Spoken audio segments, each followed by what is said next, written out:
Assalamualaikum, bersama saya dalam channel AJ Roslan untuk PDP Strength of Material. Hari ini kita akan melihat semula tajuk Shear Force dan Bending Moment kuliah yang ketiga. Sebelum kita pergi lebih jauh, kita akan lihat satu tabel berkenaan dengan Shear Force dan Bending Moments, di mana dalam tabel ini akan memberikan kita satu gambaran bagaimana bentuk shear force dan juga bending moment. Katakanlah saya satu beban terus, shear force dia dalam bentuk constant, bending moment dia dalam bentuk linear. Jika saya ada satu beban teragih seragam, shear force dia dalam bentuk linear dan bending moment dia dalam bentuk parabolik. Jika saya ada satu beban teragih seragam yang beban teragih tidak seragam, shear force dia dalam bentuk parabolik dan bending moment dia dalam bentuk kubik. Seterusnya, kita akan melihat tiga lagi bentuk jika kita menggunakan sangga ataupun rasuk julur, di mana pada gambar rajah 4, 5 dan 6 shear force dia akan memberikan constant linear, manakala bending moment dia dalam bentuk linear dan parabolik. Ini adalah gambaran bagaimana gambaran lukisan diagram kita akan lukis untuk shear force diagram dan juga bending moment diagram untuk sesuatu beban ataupun load yang dikenakan. Latihan yang pertama, katakanlah saya ada satu sangga beam yang disangga pada kedua-dua hujung dengan beban teragih seragam 25 kN per meter dan juga beban 15 kN seperti dalam gambar rajah. Carikan shear force, lukiskan shear force diagram, bending moment diagram, carikan value maksimum bending moment dan juga dia punya kedudukan seperti dalam gambar rajah yang tertera.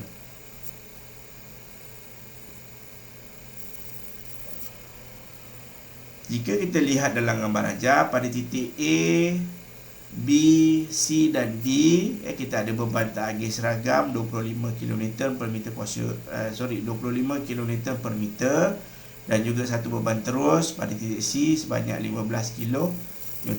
Beban teragih seragam tadi kita perlu tukarkan dalam bentuk beban terus, di mana 25 kN per meter darabkan dengan 3, iaitu jarak dia, seolah-olah kita ada satu beban terus yang berada pada titik 1.5 meter daripada titik B yang bernilai 75 kN.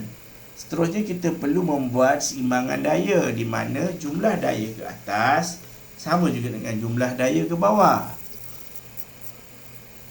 iaitu RA tambah RD sama juga dengan 75 tambah 15. RA sama juga dengan 90 tolak RD. Saya ambil sebagai persamaan yang pertama.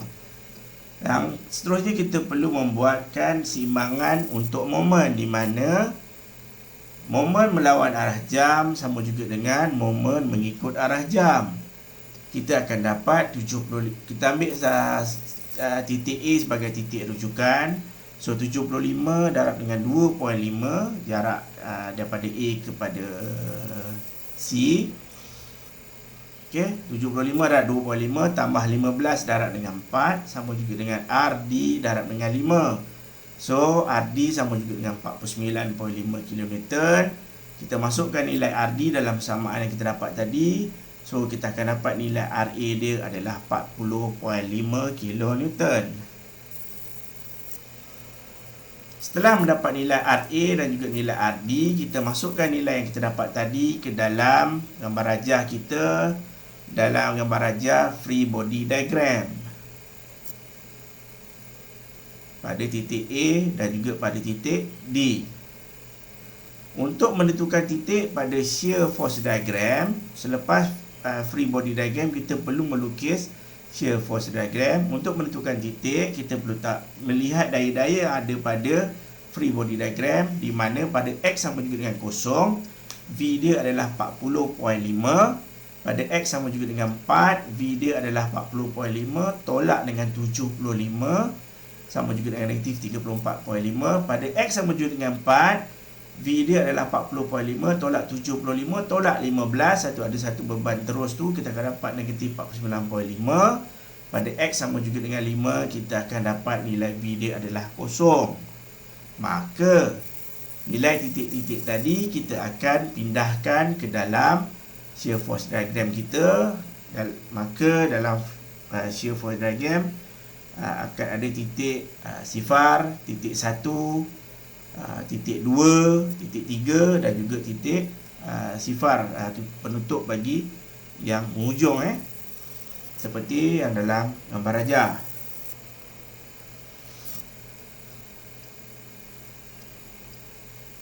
Seperti dalam gambar rajah, kita ada titik sifar, titik 1, titik 2, titik 3. Titik 3 pergi kepada titik yang 4 dan seterusnya penutup untuk kembali semula pada sifar. Untuk jarak pada 3 meter yang tengah-tengah beban tak agih seragam, kita dah belajar tadi dalam tabel. Jika beban tak agih seragam, kita akan dapat satu bentuk segitiga. So daripada titik 1 kita gariskan kepada titik 2. Daripada titik 2 kita gariskan kepada titik 3 dan seterusnya penutup pada belah hujung kembali kepada sifar. Yang menjadi persoalan pertama adalah berapakah jarak X di antara segitiga tadi. So kita lukis balik semula, di mana shear force diagram kita yang lengkap adalah seperti dalam gambar rajah di hadapan. Kita ada titik sifar, titik 1, titik 2, titik 3 dan juga penutup. Kalau kita lihat kat situ, kita ada satu jarak X dan juga jarak 3 tolak X. Ini adalah kita perlu cari nilai X ni tadi. So maka kita akan menggunakan konsep segitiga serupa.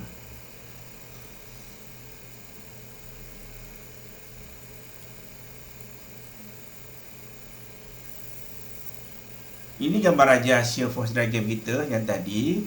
So kita keluarkan segitiga yang berada pada tengah-tengah antara 3 meter tadi yang pada tengah-tengah, di mana beban tak agih seragam kita berlaku. So kita keluarkan dalam bentuk gambar rajah seperti di skrin anda, di mana kita akan dapat satu segitiga yang besar, tinggi dia 75, dan juga satu segitiga yang kecil pada bahagian dalam, tinggi dia 40.5. Jarak X dan juga jarak 3 tolak dengan X. So maka kita gunakan persamaan 75 bahagikan dengan 3 sama juga dengan 40.5 bahagikan dengan X. Maka kita akan dapat nilai X kita adalah 1.62 meter. 1.62 meter daripada titik B. Jika ditambah dengan titik A ke B, kita ada 1 meter. Kita akan dapat jarak keseluruhan X adalah 2.62. So kita boleh lukis kita punya bending moment diagram dengan mengambil kira nilai X tadi.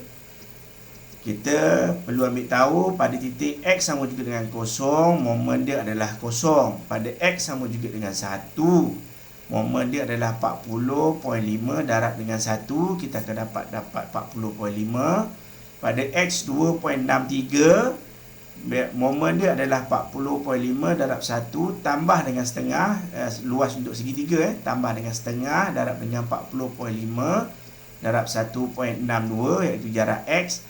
Kita akan dapat 73.3.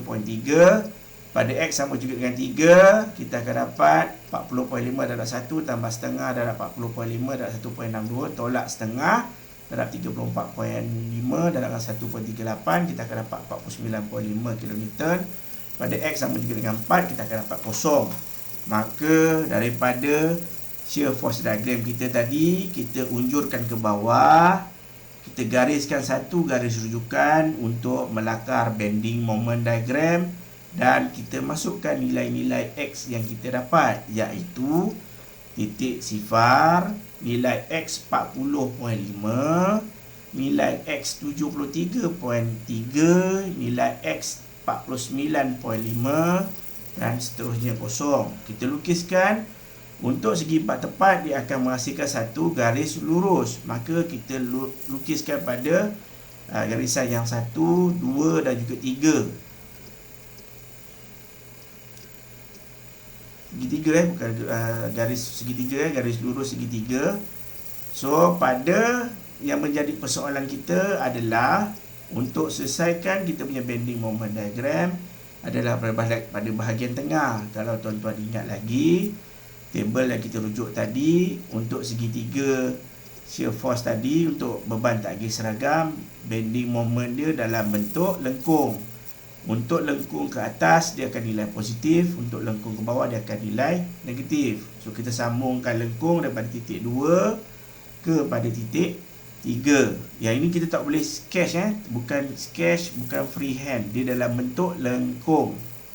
So maka kita punya bending moment diagram yang lengkap adalah seperti dalam gambar rajah.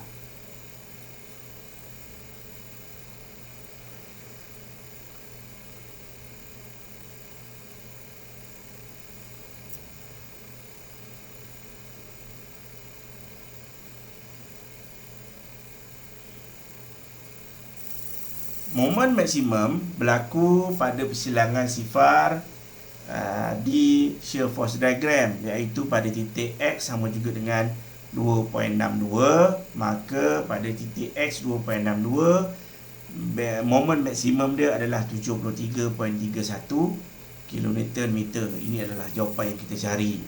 Yang ini adalah ulang kaji untuk beban takgih seragam, shear force dalam bentuk linear, segitiga tu, dan bending moment dia adalah dalam bentuk lengkung. Ini untuk ulang kaji lah.